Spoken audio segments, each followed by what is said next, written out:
Hafla, we don't wanna go war. Only make Hafla, we don't wanna go war. Only make Hafla.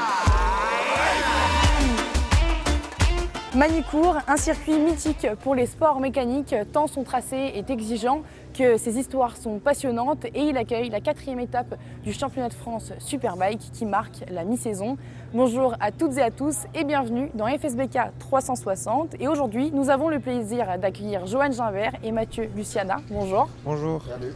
Alors vous êtes tous les deux pilotes en Supersport 600 dans une catégorie où depuis le début de la saison il y a eu 5 vainqueurs différents en 6 courses et j'aimerais un petit peu avoir votre ressenti sur le championnat, savoir si il est véritablement ouvert ou si chacun a un petit peu été victime de malchance et a laissé échapper de gros points.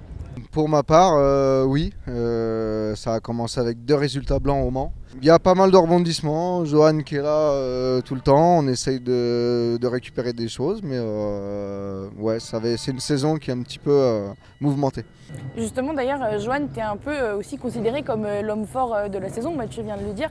Comment ça se passe dans la tête quand il peut y avoir tous ces aléas que tu as pu connaître aussi C'est pas simple parce que l'année dernière c'était Valentin l'homme fort et c'était facile de se mettre derrière Valentin. Là cette année c'est moi qui suis en tête donc c'est un autre rôle et j'apprends de ce rôle parce que c'est pas simple.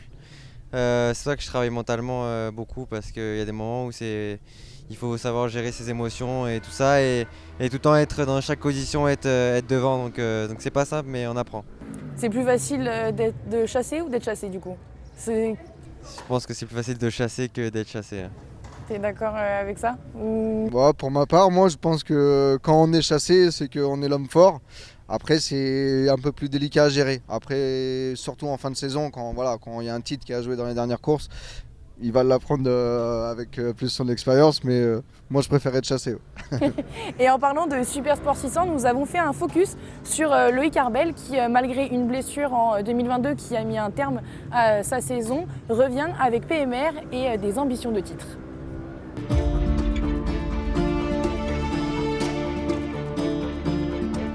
En août dernier, lors de la 6e manche du FSBK, Loïc Arbel chute en première course et se blesse.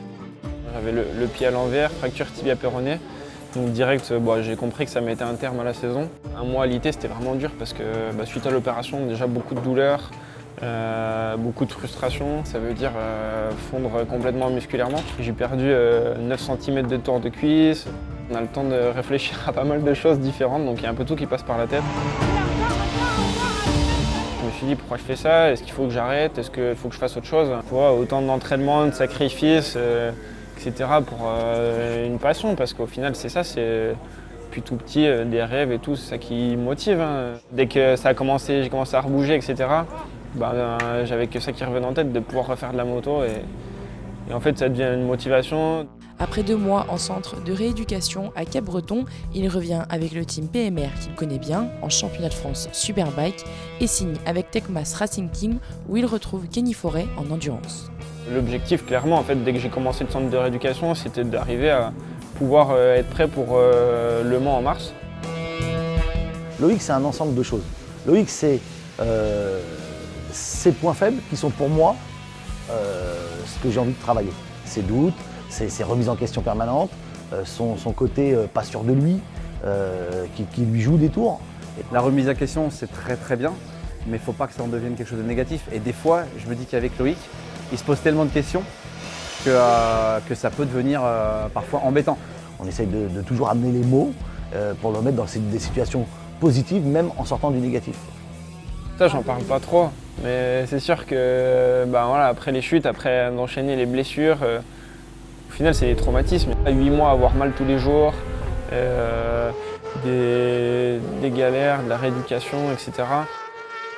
Il y a une force de caractère par rapport à ce qu'il fait, par rapport à ses blessures, qui est très très haut. Mais à la fois, il a un niveau de confiance en soi qui est un peu moins haut. Et tu dis, c'est paradoxal parce que quand tu vois quelqu'un qui est aussi motivé pour dire je veux rouler, je veux faire ci, je veux faire ça, peu importe les conditions, je suis cassé, je suis pas cassé, je remonte tout le temps sur la moto et je vais bien le faire. Et en fait, tout ça, pour moi, ça devrait être des choses qui devraient le mettre encore plus en confiance, quoi. Qu'est-ce qui me manque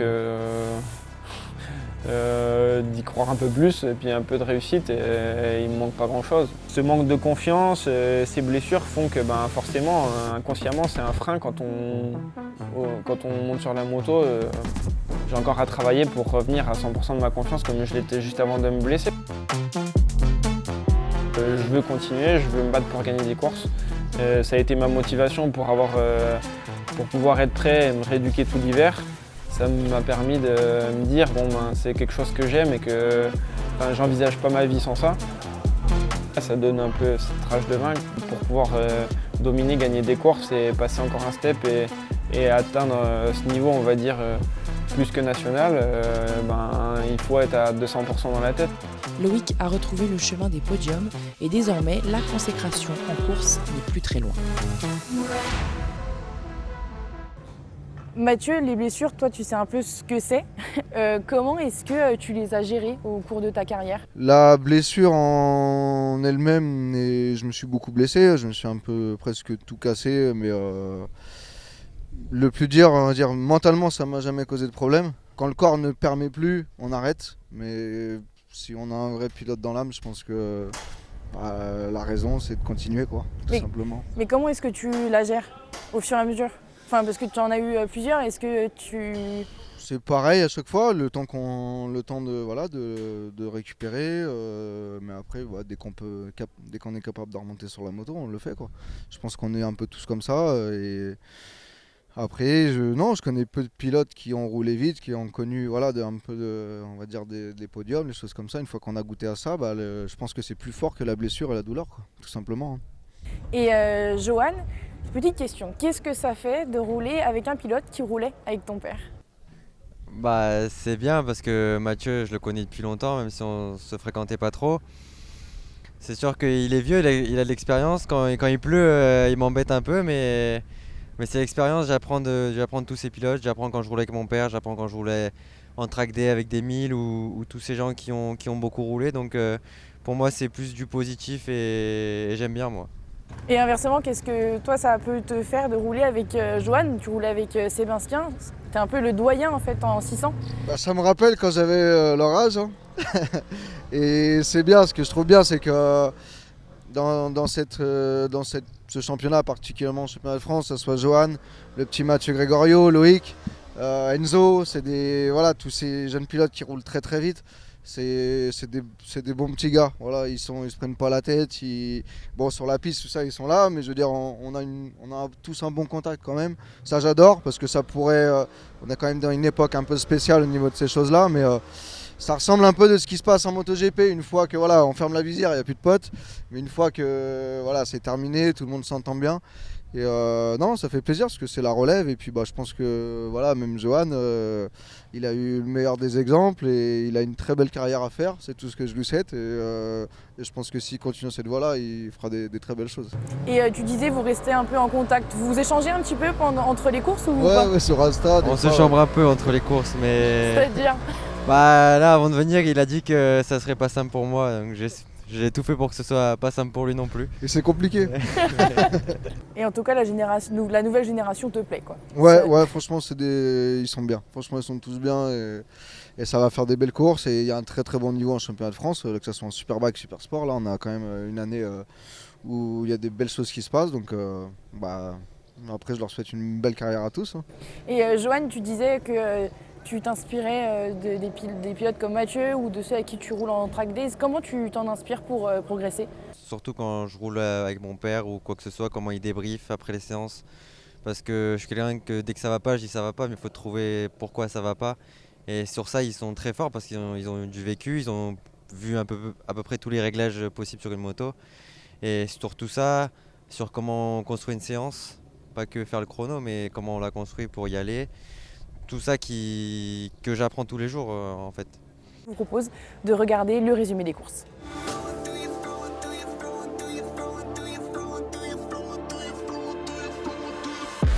On commence avec l'OGP et les NSF 250 où Jules Berceau fait 3e le matin et 2e l'après-midi.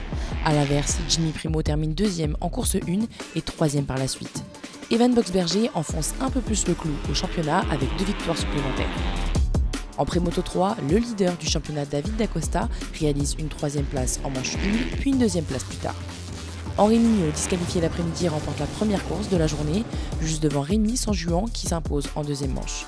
Quentin Godefroy monte sur la 3e marche du podium en course 2. Boxberger est premier des NSF 250, Dacosta des pré-moto 3. On continue avec les Super Sport 300 animés par le duel entre le pilote Flambeau, Kevin Sabatucci et Julio Garcia González. Le 85, Sabatucci passe le drapeau à Damier le premier le matin, mais son coéquipier Garcia González prend sa revanche en manche 2. Kylian Rossignol complète le podium en course 1. C'est Ryan Chevreau l'après-midi après différentes pénalités attribuées aux 24, 14 et 4. Il mène toujours le Super Sport 300.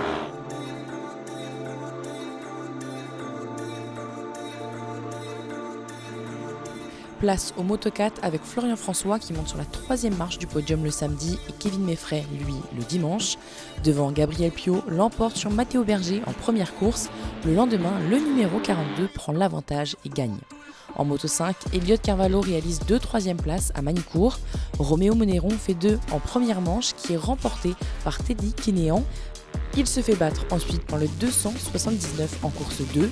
Piot est leader des Moto 4, Kénéan des Moto 5.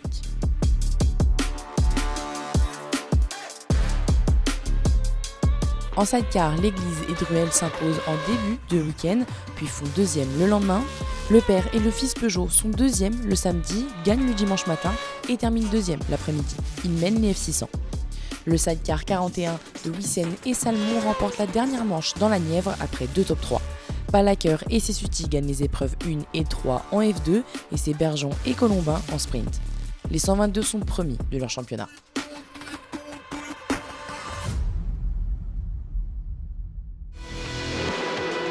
Dans la catégorie Super Sport 600, Mathieu Luciana rentre dans le top 5 à 2 reprises.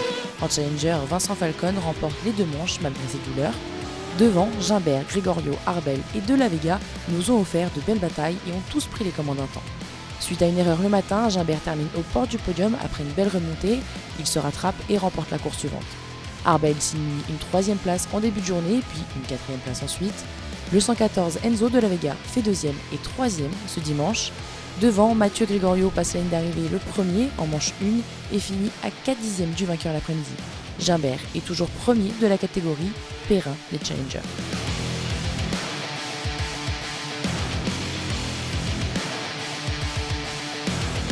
On termine avec le Superbike où les favoris ont répondu présent. Corentin Perrolari remporte les 2 courses en Challenger et rentre dans le top 5 Scratch en début de journée. Le pilote CB Honda Alan Tescher réalise une 4e et une 5e place. Mathieu Ginès, à la lutte pour la victoire tout le week-end, termine finalement 3e en course 1 et aux portes du podium ensuite. Christophe Ponson en wildcard avec Tecmas Racing Team assure 2 2e places. Et le fait marquant à Manicourt, c'est la chute de Kenny Forêt le matin qui perd gros au championnat puisque Timeglio remporte la première manche et monte sur la 3e marche du podium l'après-midi. Le numéro 1 limite quand même la casse en s'imposant lors de la dernière course. Perrolari mène les Challengers et Dimeglio a désormais 18 points d'avance sur Forêt. Johan, nous on est témoins depuis l'année passée de ta montée en puissance en Super Sport 600, mais est-ce que tu peux nous expliquer clairement quels sont tes objectifs ? Mes objectifs, c'est simple, c'est déjà gagner des courses en France. Pour moi, le niveau il est bon en national. Je pense que c'est à peu près le même niveau dans chaque championnat, donc ça veut dire que le niveau est super élevé. Et le but c'est de gagner la wildcard. Pour l'instant, c'est plus la wildcard que je vise. Après, je pense que quand je l'aurai, ça va me détendre et je pourrai enfin rouler comme je veux.